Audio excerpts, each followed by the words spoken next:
good, y'all? It's your boy Treywrld, and we back with another video. You feel me? Now today we are reacting to the Lakers are terrible and nothing can save them. This one is by the Low Post.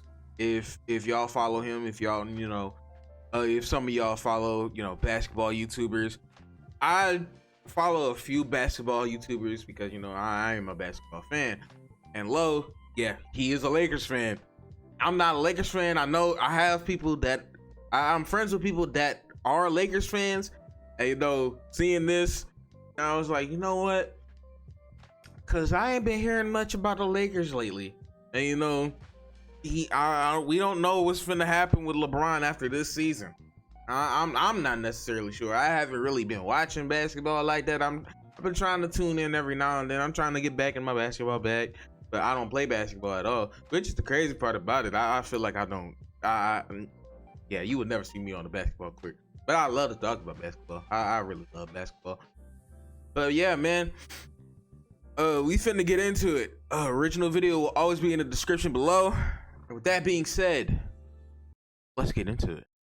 For the people out there who don't know me, I am a Laker fan, so please excuse me for my passion because this is a video that I have been really grimacing on making over the past like 2 weeks now because I knew what's going on right now was eventually going to occur. So within the first 22 games into the regular season, the Lakers find themselves with a 12-10 start, which has a lot of people losing their mind. And the biggest reason for this is because of this 6 to 8 game stretch that they're on right now.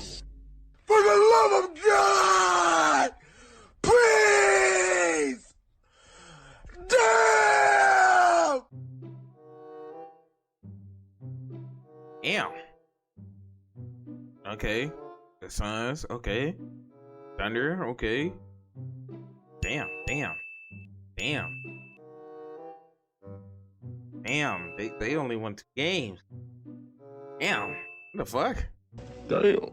Where the Lakers look really, really bad. Now, it did not all start off this way. Actually, it was the exact opposite. After 14 games into the year, the Lakers had a record of 10-4 and coming off of a 6-game winning streak where everybody was losing their minds, making videos, and calling the Lakers things that they clearly were not. And because of that, there were plenty of people who was trying to pressure me to get in front of this camera and lie to you all about things that I did not believe in and sit here and be like, oh, wow. The Lakers are so great and they're correcting me.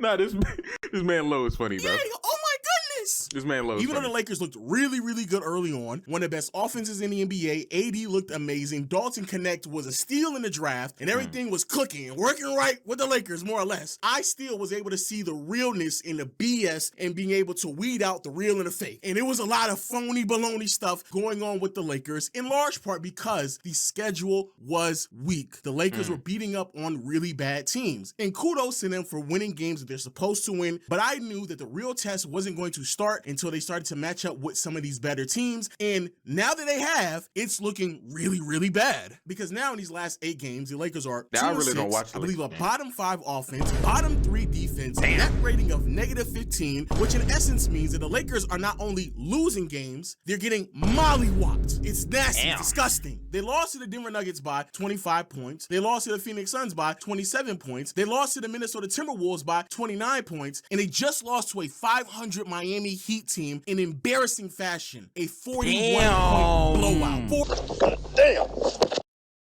Damn, what? So, what exactly is going on? Now, first, let's talk about coaching because I know for a fact that is a hot button topic that everyone wants to discuss. Quick history lesson here. Darvin Ham was the coach before J.J. Redick. He coached. Darvin Ham was trash. I'll tell you this right now. Darvin Ham was trash. I said what I said. Darvin Ham was trash. If I don't know one thing, I know that Darvin Ham was not coaching them niggas last year. He was not. Darvin Ham was not coaching them niggas last year. Darvin Ham was garbage. The Lakers for 2 years. His first year, he coached them to the conference finals where they lost to the Denver Nuggets, who inevitably won a championship. And in that 4-game sweep, all 4 or at least 3 of the 4 games were really, really close. And so a lot of people were still optimistic on who he was going to be. The following year, however, which was last season, he completely lost the locker room, completely lost the trust of a lot of executives in the front office, and more or less kind of just coached his way out of a job because he was really bad in several different ways. In the offseason, he was fired and replaced by J.J. Redick, which then raised a lot of questions. And the biggest reason why there was skepticism surrounding we hired JJ Redick is because he was the co-host with LeBron in a podcast that they had over the past, like, I want to say 6 or 8 months, right? This has now led to the question on, is JJ Redick a better head coach than Darvin Ham? And I'm here to tell you, as someone who's watched Ham very carefully over the past 2 years now, he is indeed a better head coach than Darvin Ham. Lo, how is that even possible? They have the same net rating. They have the same record. What's going on? People who say this are running around with surface level analysis on what's going on based off a record and not putting into context everything else that is occurring, because there has been a lot of changes with this roster over the last 2 years, particularly how this team functions at the top level with LeBron and how everybody else is performing in. I mean, yeah, I don't know. I don't see the reason to hate. I don't see for niggas to have to hate on JJ, because JJ's been doing good. He's been doing good. They were winning games when the season started. Like Lo said, they were winning games. But like, I don't know. I don't know what's going on. In terms of the depth with the roster. But yes, he is better. The reason why JJ is better is because this team actually runs sets and plays schemes that best utilize who is on the floor any given moment. When Darvin was coaching, he is not an X and O's guy. He's more of a motivational speaker, someone who has ideologies but does not put it on a clipboard, something that he has struggled with mightily over and over and over again. Something that has been openly admitted as well, with many articles reporting that the I don't know. It's just looking at that was bad. Looking at that looks bad, bro. It's like he doesn't know what he's doing. It genuinely looks like he doesn't know what he's doing, bro. Oh my God. players themselves mid-season had to start running plays and calling sets for themselves in the middle of the year because Darvin could not identify certain advantages that needed to be created for players on a game-to-game basis. This also, and it's just the one thing. It's just one thing, bro, that can tell you that something's wrong. If LeBron gets pissed at the coach, yeah, there's something wrong. If he gets pissed at the coach, yeah, there's something wrong. There's most definitely something wrong, because God, it's funny when LeBron gets mad, bro. I ain't gonna lie, this shit is so funny.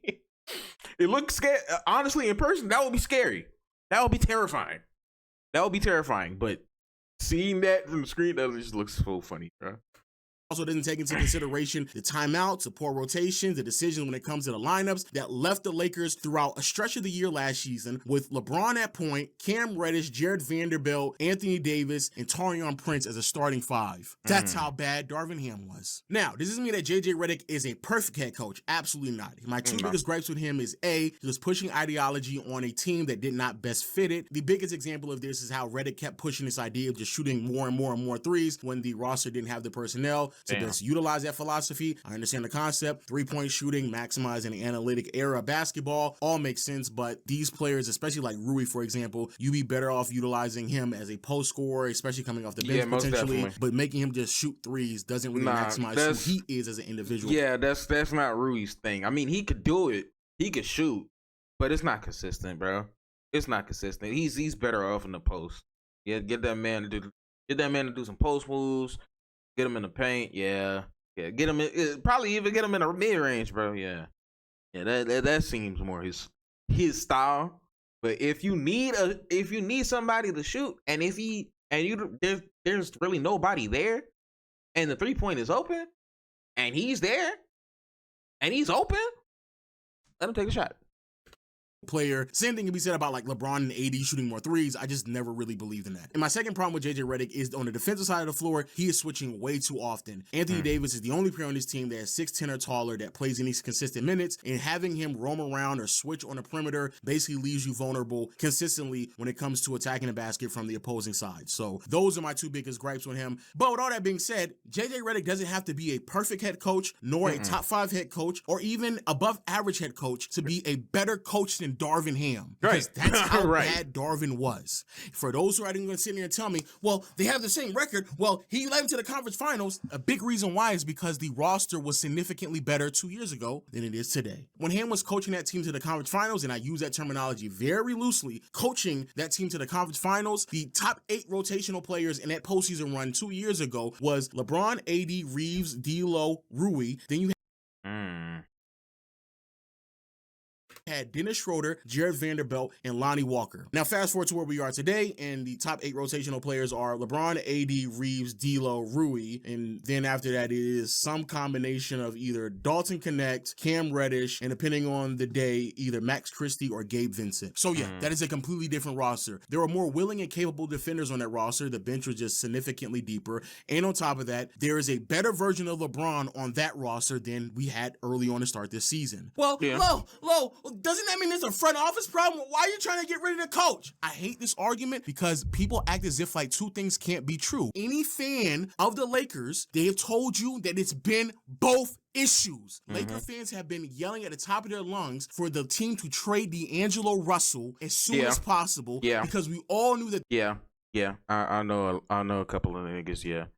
They ain't messing with D'Lo. There was a problem with the team. Firing Darvin Ham was just the easiest, quickest problem that could be solved because we knew for a fact that it's going to take time to move D'Lo, especially because we needed potentially another draft pick to package alongside him. So we knew that, which then brings me to the next part of this video, and that is the roster is trash. There is no capable defender on this team outside of Anthony Davis, and even he, over the past handful of games, looks as if like he's just getting worn out on that side of the floor because his effort, his consistency, his impact defensively has quickly diminished early on this season. The three-point shooting is practically non-existent on this.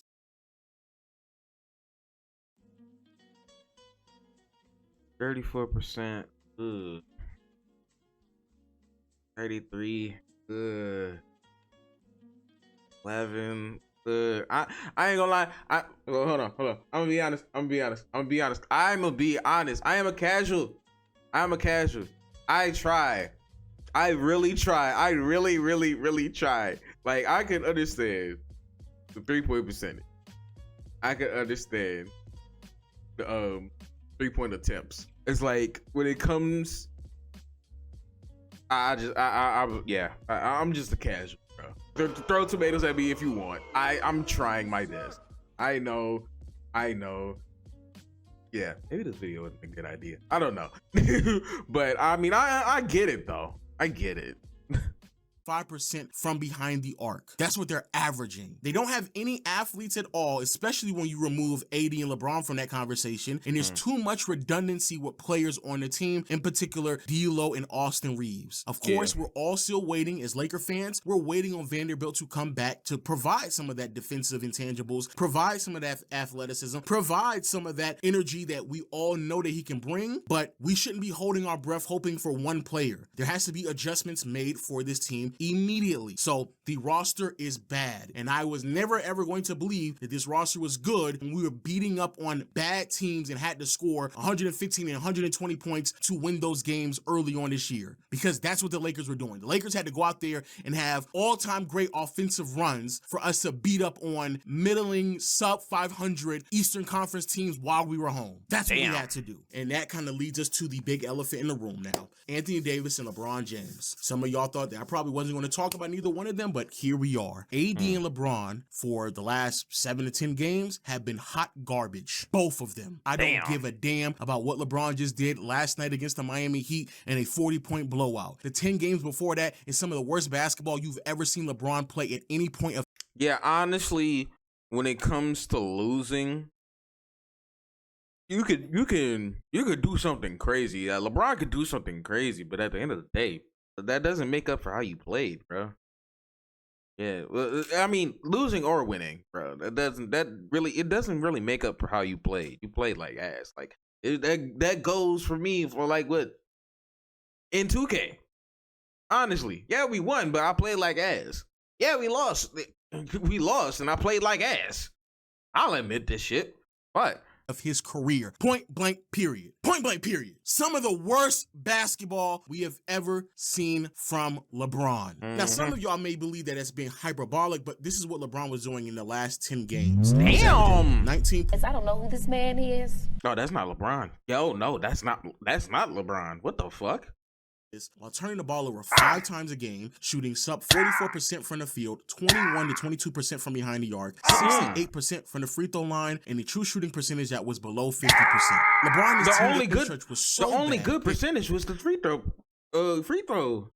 And that's not even all right, bro. He missed 19 threes in a row, had 6 Damn. games where he scored under 20 points, was sub 60% effectively at the rim, had the worst true shooting, 49.8 in a 10-game span in his career since 2007, had the Damn. 5th worst cumulative plus minus, minus 100 in a 10-game span in his career, and the fewest points, 194 in a 10-game span since his rookie season. That's Damn. how bad LeBron was performing. But what was possibly even Damn. more damning is the impact. In this 10-game stretch when LeBron was on the floor, the Lakers had an offensive rating of 102, a defensive rating of 117, and a net rating of minus 14.6. But when he was off the floor, the Lakers had an offensive rating of 119, almost 120, a defensive rating of 106, and a net rating of 13.5. That is a near 30-point swing in net rating between LeBron when he's on versus when he's off. LeBron was atrocious in this 10-game span. Now, many people are going to sit here and say, LeBron should have to be the greatest in the league right now because he's 40 years old. You're absolutely right. LeBron should not have to be top 3, top 5, top 7 in the NBA because he's 40. And because of his age, he's also going to have ups and downs, a lot of them. But if his lows are this bad, because I don't believe that this is who LeBron is going to be throughout the rest of the season. He quite literally had a bounce back game against Miami. So I know it's not. But if LeBron is going to be this bad or is capable of having stretches this bad, the Lakers have to build a roster to support that. And when you're that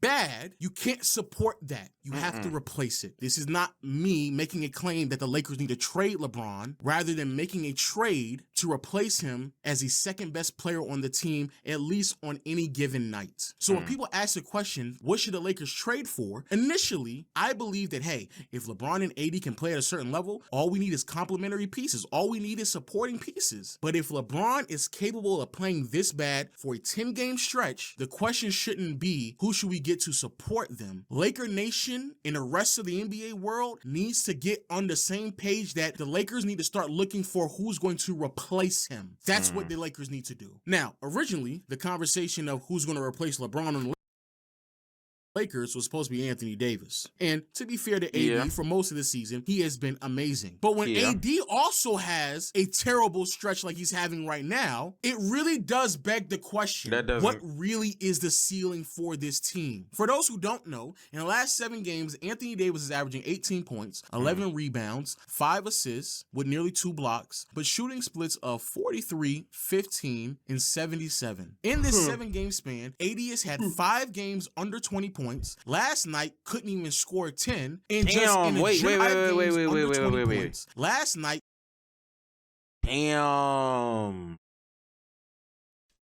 the 31 minutes, bro. 8, and 3 for 14. 0 for 1. couldn't even score 10, and just in a general sense does not look anywhere near close to the level of aggressiveness that we saw from AD early on in the year. Now, just like I gave to LeBron some fairness, I'll give it to AD as well. AD is being asked to do more than practically any other star in the NBA right now, because effectively, not only is he being asked to be the best offensive player, but also the best defensive player. And what that looks like on a game-to-game basis is a very, very high level of responsibility. On the defensive side of the floor, AD has to be the best rebounder, perimeter defender, rim protector, playing in the passing lanes, everything that pertains to effectively defense, roaming, helping, switching, all that stuff. AD is not only having to be the best, but for many lineups, quite frankly, is the only one who will show any level of effort and consistency in terms of impact on that side of the floor. And then go on the other side of the floor and have to generate enough points not only for himself, but also advantages for everyone else. And teams are starting to understand that. And though AD's assist numbers have gone up because teams are doubling him more often, the level of aggressiveness that the Lakers need out of him still needs to be very, very high, because he has to score points and also generate quality looks for everyone else as well. And that's not happening. Right. Now, a lot of people are pushing this narrative like, oh,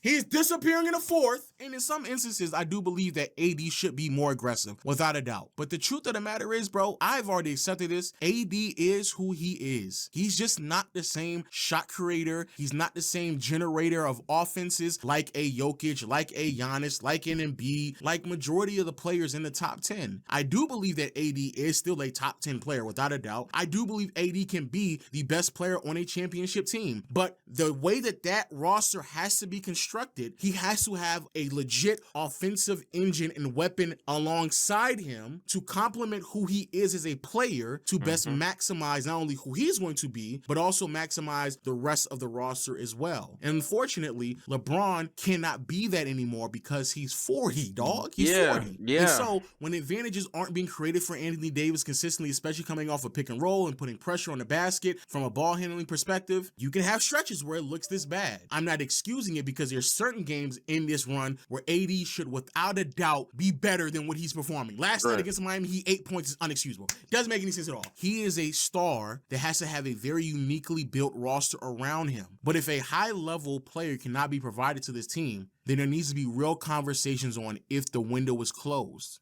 And in my opinion, it is. Which then leads me to the last part of this video. Personally speaking, I have always said the biggest problem when it comes to discussing the Lakers is how people discuss them. For those who don't follow me on this platform before the last month or so, bro, before the season began, I had the Lakers as a fringe playoff team, one game away from being a play-in team. This idea that the Lakers were a championship title team, absolutely not. I never believed that, and I was okay with that. But the more and more I interact with a lot more people online, I'm starting to realize part of the reason why the dialogue is so toxic around the Lakers is because the fan base or people who are just delusional, regardless if it's Laker fans or LeBron fans, believe that this team is supposed to win a championship. It's not. And again, as Yeah. It's, and I know people probably wouldn't want to hear this, but maybe I'm wrong. I don't know. But it's getting closer and closer for that time for LeBron to hang it up. I ain't gonna lie. And I know some LeBron fans is gonna hit me and hate me for that, but bro has the greatest career that I've ever seen. And it's just, damn, man.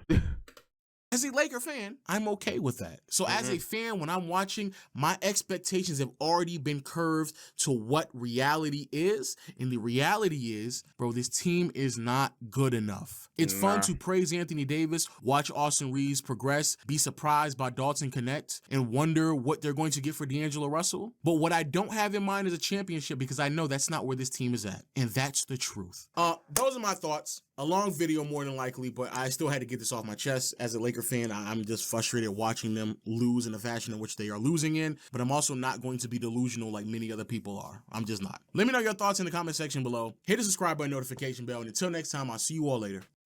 All right, man. Honestly, to me, that was a W video. I'll fuck with it because, again, I may not be, I'm a casual when it comes to basketball. I only know certain stuff. I only know a few stuff, and I only know stuff from watching Low, and shout out to Souls and Sage. I'll be watching them. But yeah, that's pretty much I know about basketball. I need to actually get into it. Well, not actually get into it, but I need to actually watch more because I do want to talk about basketball more. I just can't be in them big basketball talks for real. It's like being in them type of talks, I ain't gonna lie. It's like me talking about wrestling. I talk about wrestling. I will. But I don't know. It's just me being in big basketball talks. I don't know. I'm not there yet. I do want to get to that point, bro, because I love basketball. I like basketball more than football, to be honest. But hey, man, if y'all enjoyed the video, please leave a like, comment. Comment what y'all feel. To the Lakers fans and the LeBron fans, how do y'all feel about this? Like, genuinely, how do you feel? No, yeah, just like genuinely, how do you feel about all this that's going on with the Lakers? Yeah, make sure you like, subscribe, turn on the post notification so you always know whenever I post a new video. And with that being said, I will see y'all in the next one. Peace.